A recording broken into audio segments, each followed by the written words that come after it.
여기는 에브리데이 코리안 팟캐스트입니다. 안녕하세요. 청취자 여러분.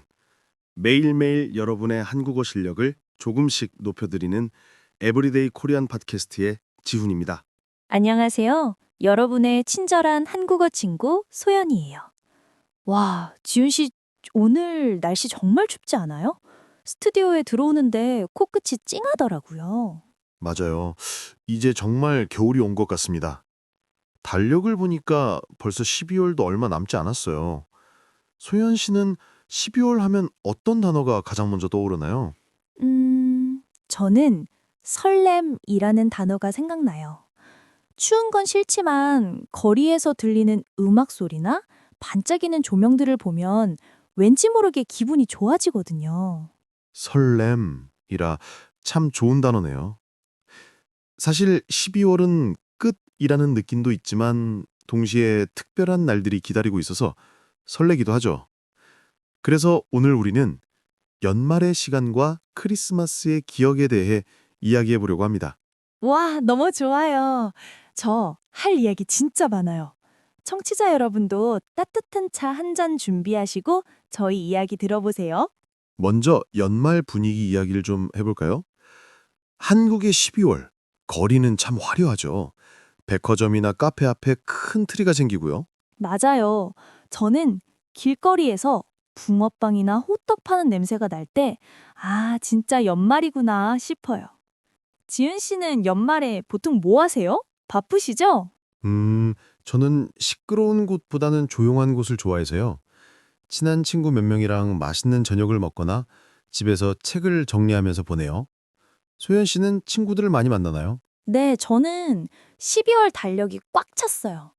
한국에서는 12월에 친구나 회사 동료들과 모임을 많이 하잖아요. 이걸 송년회라고 하죠? 네, 맞습니다. 여기서 잠깐 우리 청취자분들을 위해 설명을 드릴게요. 송년회는 한 해를 보내는 모임이라는 뜻이에요. 1년 동안 있었던 안 좋은 기억은 잊고 새해를 잘 맞이하자는 의미로 12월에 밥이나 술을 함께 먹는 한국의 문화입니다. 맞아요. 그래서 12월에는 식당 예약하기가 정말 힘들어요. 저도 다음 주에 고등학교 친구들 송년회가 있어서 식당을 겨우 예약했어요. 그런데 가끔은 이런 모임이 너무 많아서 피곤할 때도 있어요. 그렇죠. 즐거운 자리지만 너무 많으면 체력적으로 힘들 수 있어요. 중급 학습자 여러분도 혹시 한국 친구들이 있다면 우리 송년회 언제 할까? 라는 말을 들어보셨을 수도 있겠네요. 오, 맞아요. 만약 그런 말을 들으면 좋아요. 맛있는 거 먹으러 가요. 라고 대답하면 되겠죠? 완벽합니다. 그런데 소연 씨, 연말의 하이라이트는 역시 크리스마스 아닐까요? 당연하죠. 크리스마스는 1년 중에 제가 제일 기다리는 날이에요. 지훈 씨는 어릴 때 크리스마스에 대한 특별한 기억이 있나요? 산타 할아버지를 믿었다거나. 저는 초등학교 2학년 때까지 믿었어요. 자고 일어나면 머리맡에 선물이 있는 게 너무 신기했거든요. 그런데 어느 날 밤에 자는 척을 하다가 아버지가 선물을 놓으시는 걸 봐버렸죠. 그때 좀 충격을 받았던 기억이 납니다.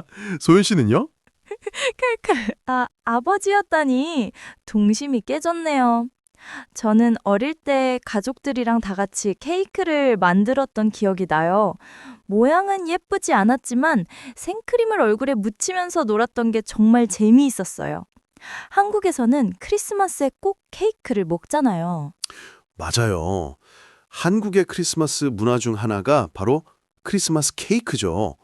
유명한 빵집들은 12월 초부터 케이크 예약을 받기도 하고요.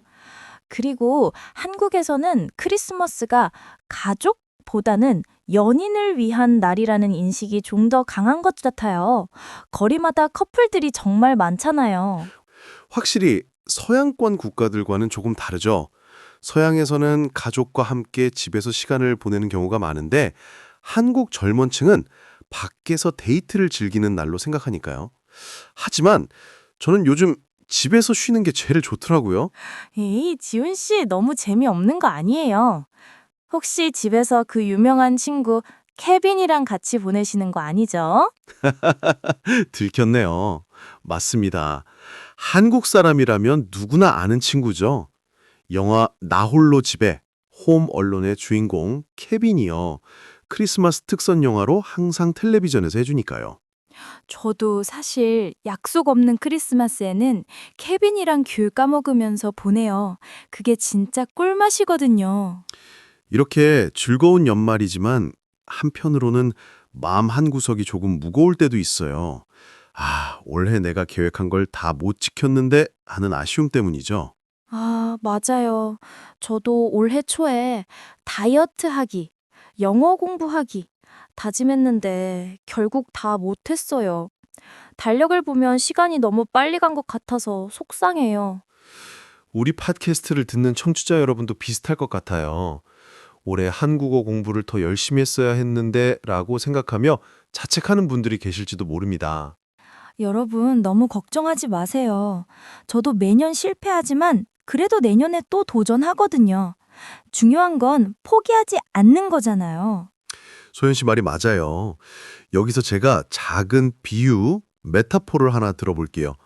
여러분, 연말은 마침표가 아니라 쉼표입니다.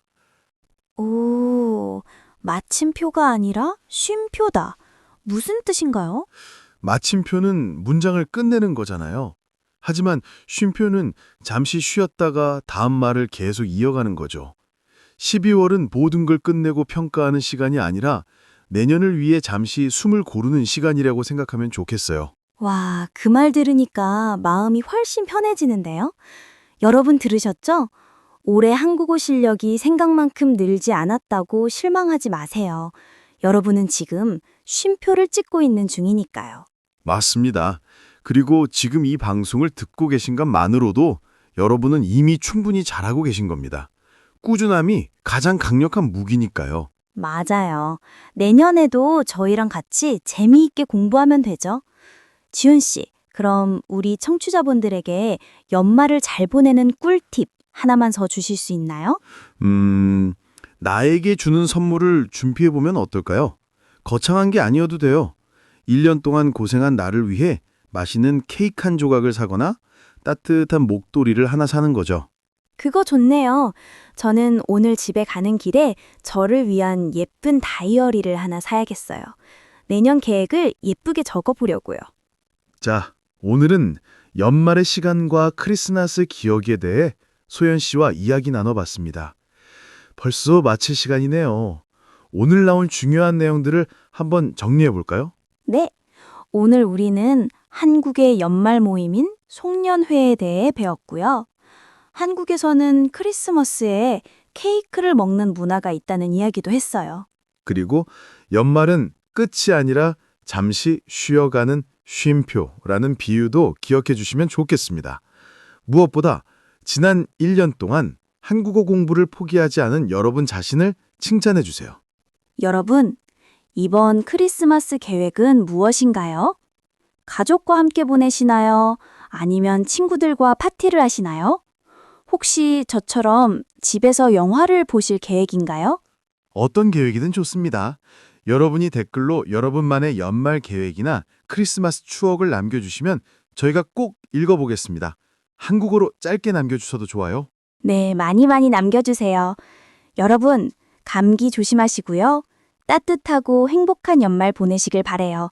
저희는 다음 에피소드에서 더 유익하고 재미있는 이야기로 찾아오겠습니다. 미리 인사드릴까요? 메리 크리스마스! 메리 크리스마스! 그리고 새해 복 많이 받으세요. 안녕! 안녕히 계세요.